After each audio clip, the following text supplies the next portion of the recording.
hoy destacamos otro dato de este día. Por ejemplo, que esta mañana el presidente de la Asociación Española de Afectados por Intervenciones de Cirugía Refractiva, el lucense Alejandro López, se sentaba en el banquillo por una demanda presentada contra él por una multinacional.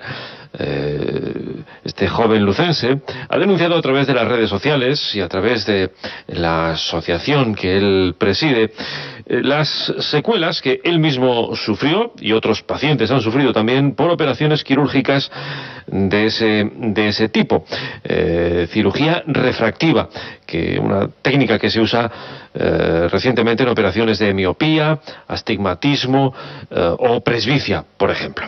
Bueno, pues se enfrenta a una solicitud de 9.000 euros por daños al honor, según esa demanda interpuesta por esa multinacional. No es la primera vez que tiene que acudir a un juicio demandado por los intereses de las grandes clínicas. Y esta mañana, repito, tenía lugar esa vista en el juzgado en Lugo. Con él hablamos. Alejandro López Vila, ¿qué tal? Muy buenos días. Hola, buenos días, ¿qué tal? Bueno, ¿qué tal ha ido esa comparecencia esta mañana? Bueno, pues yo creo que ha ido bien y se ha visto claramente las intenciones, ¿no?, de la parte que acusaba, que era pues usar una cabeza, la más visible, pues para frenar un movimiento asociativo, legítimo, lícito y que denuncia pues una cosa que se está denunciando también en otros países, ¿no?, que son las altas secuelas de este tipo de cirugías refractivas, tanto láser como lentes intraoculares. No es la primera vez que le llevan a usted a un juicio por estos asuntos, hasta ahora sin ningún éxito por parte de los promotores de estos juicios, ¿no? Sí, exacto. La Clínica Baviera me ha denunciado en varias ocasiones. Me consta que hay más denuncias que no prosperaron, pero en el primer juicio salí absuelto, en el segundo se archivó y esta es el tercer juicio ya que enfrento y que me siento como parte demandada, ¿no?, siendo un afectado además. El quid de la cuestión es precisamente que usted es uno de los afectados. Usted en su día se sometió a una intervención de este tipo y la cosa no salió como en principio, a priori, prometía la publicidad de este tipo de intervenciones, ¿no? Sí, exactamente. Yo me operé hace ya en 2014, ¿no?, con láser de miopía. Y entonces a partir de ahí acarrea una serie de secuelas, como es ojo seco crónico, pero esto no es un fruto de mala suerte, ¿no?, sino que le sucede hasta el 30-35%, según diversos estudios, por ejemplo, uno que hubo hace poco en Estados Unidos de la FDA, ¿no? Entonces es algo muy habitual. También problemas de visión nocturna y dolor ocular crónico, lo cual, pues bueno, me lleva a una serie de trastornos psicológicos importantes, ¿no? El caso es que este tipo de secuelas, efectivamente, se ha comprobado que afectan a un número determinado de personas y que forman parte de lo que puede acarrear este tipo de intervenciones como secuelas de forma más o menos porcentual, ¿no? Sí, el caso es que ellos llaman a estas secuelas, ¿no? Hablamos de estas secuelas de ojo seco, visión nocturna, o sea, mala visión nocturna, lo que acarrea problemas de conexión nocturna, lo llaman efectos secundarios, no secuelas. Entonces están jugando un poco con el léxico. Y además, pues estamos hablando de que los consentimientos informados ponen que son muy poco frecuentes y un 30% es una locura médica decir que es muy poco frecuente, ¿no? Cuando hablamos de un 30%, si vamos a los propietarios de los medicamentos, un 1% ya se considera muy frecuente, ¿no? Y aparte, la publicidad que usan, por ejemplo, en diferentes clínicas, es que nunca más vas a volver a necesitar gafas, que el defecto se corrige de forma permanente, como dice la Clínica Baviera, su director médico, Fernando Llobet, en los propios panfletos publicitarios, o que obran el milagro, y digo milagro entre comillas, lo cual atenta también contra el código de deontología de la medicina. Claro, porque este tipo de publicidad efectivamente no entra dentro de los códigos deontológicos del sector, ¿no?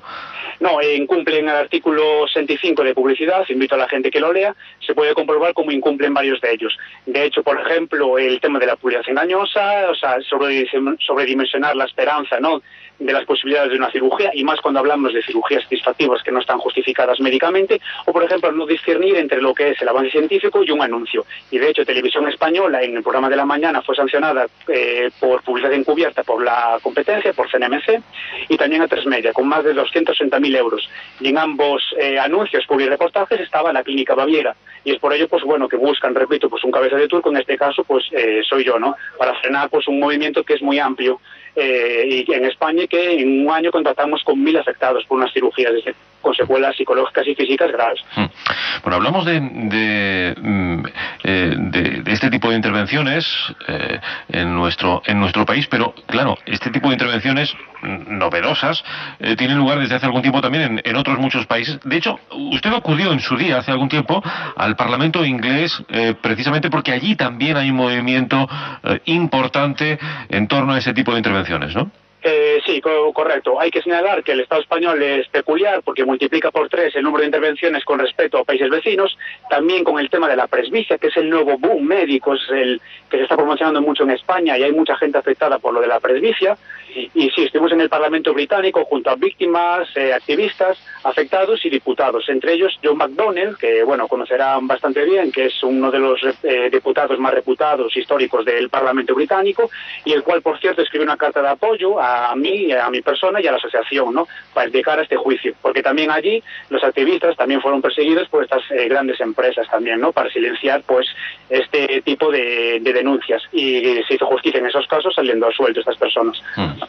Bueno, en su caso, tras la intervención, las secuelas, en principio, bueno, a usted le comunicaron que el suyo era un caso excepcional, pero en este tiempo usted ha comprobado que efectivamente no es así, sino que forma parte de la casuística ciertamente importante, ¿no? Un 30% de los casos tienen algún tipo de secuela, ¿no? Sí, exacto. A mí me dijeron que era un caso excepcional. Al principio pues me lo creí. Más o menos funcionan siempre, tienen el mismo mecanismo. Llevo hablando con cientos de afectados durante todo este tiempo, o más de 1000 afectados, y siempre más o menos diseñan la misma táctica, ¿no?, que es ya una estrategia de marketing que yo denominaría. Primero, decir que es un caso aislado. Segundo, decir que no estás tan mal. Tercero, que estás exagerando o que eres un maniático, y hablo con palabras textuales. Y cuarto, ya pasando ya el maltrato psicológico en algunos casos que he contrastado o que me han comentado algunos afectados, ¿no? Cuando todo lo basamos nosotros en nuestra página web, que es afectadoscirugía.com, en estudios científicos corroborados. De hecho, quiero reseñar que en Estados Unidos, el que fue el jefe de dispositivos oftalmológicos de la FDA es la agencia de Estados Unidos que regula la aprobación de dispositivos oftalmológicos, Maurice Wallace, hoy es uno de los máximos detractores y pide la penalización de la cirugía láser más empleada. O sea, que no es una cosa individual, no es una cosa aislada, sino quienes aprobaron en Estados Unidos la cirugía láser hoy piden que se paralice, porque se manipularon los estudios por parte de los fabricantes y por el índice de secuelas. Y también el desconocimiento a largo plazo. Hay que recordar que estas cirugías se llevan practicando 20-15 años. Antes operaban con láser hasta 15 dioptrías, lo cual es una locura médica. Y no tuvieron en su día, no cumplieron el principio de precaución, ni el principio de no magnificencia, incumpliendo el código ontológico. Y esas personas hoy arrastran graves secuelas. De hecho, se nota que hay muchos más trasplantes de córnea debido a estas cirugías, que en su día se hicieron mal y que se siguen haciendo mal. Además, se repite la historia una y otra vez. Bueno, en todo caso, desde el momento en que ustedes pusieron en marcha la asociación y la web a nivel nacional, claro, no han parado de recibir comunicaciones por parte de afectados en todo el territorio nacional, ¿no? Sí, exacto. O sea, en diciembre de 2015 fue cuando pusimos en marcha de nuevo la asociación y calculamos alrededor de 1000 personas las que han contactado con nosotros. Pero atendiendo al número de cirugías que más o menos habrá en España, pues es mucho mayor, ¿no? O sea, no es un porcentaje mucho mayor. Lo que pasa es que tienen que llegar a contar con nosotros. Aún así, 1000 personas nos parece una cifra muy grande, muy elevada y desproporcional, ¿no? Personas que están sufriendo por culpa de una cirugía que no es justificada médicamente. Bueno, le pedían 9.000 euros hoy en ese juicio por daños al honor, ¿no? Sí, me pedían 9.000 euros, sí, es lo que me pide la parte acusadora, sí. Bueno, pues veremos cómo sale el juicio. Le agradecemos que nos haya acompañado en este tiempo. Esas secuelas que le han quedado, en su caso son ya de por vida, supongo, ¿no? Sí, son secuelas crónicas. Es la visión nocturna, tengo problemas para conducir de noche, apenas conduzco. De hecho es un tema que también queremos tratar, ¿no? Ese tema pues que realmente somos un peligro potencial, ¿no?, para la conducción nocturna, tenemos que decirlo claro, por la calidad visual. Y también tengo ojo seco crónico y dolor ocular pues que describo siempre pues como agujas clavadas en los ojos casi 24 horas al día, una sensación de presión enorme, y el dolor físico crónico es una de las mayores dificultades que uno puede enfrentarse en la vida, ¿no? Y le arrastra todo lo que conlleva su vida social, laboral, de estudios que tuve que abandonar, y así estamos un montón de afectados, ¿no? Simplemente decían bajo los buenos anuncios y la panacea de quitarse las gafas que por cierto llevo igualmente, pero es lo de menos, a llevar gafas otra vez. porque las gafas no corrigen nada. Ese dolor crónico, punzante en los ojos, nos imaginamos lo que debe de ser. Y, por cierto, eso además, en muchos casos, hay documentados casos que han afectado muy gravemente psicológicamente a quienes los padecen, ¿no? Porque hay que convivir con ese dolor diariamente, ¿no? Sí, exacto. De hecho, en nuestro caso ha llegado gente con ideación suicida, con pensamiento suicida. Ha habido casos de suicidios en Estados Unidos, que hay más documentados, más de una decena documentados, solamente que hay muchos más. De hecho, en nuestra página web hicimos una entrevista a Nancy, que es madre de su hijo que se suicidó con 27 años.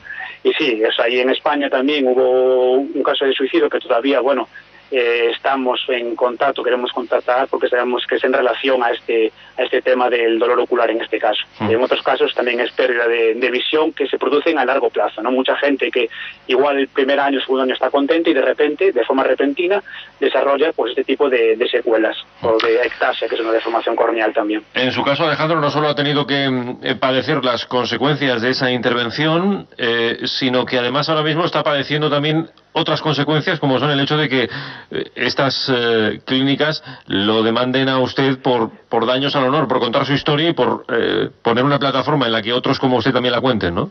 Sí, exacto. O sea, es un doble castigo, ¿no? Que podría decir, es muy difícil vivir el día a día ya simplemente con las propias secuelas, y más difícil es todavía sentirse, pues en este caso, perseguido, ¿no?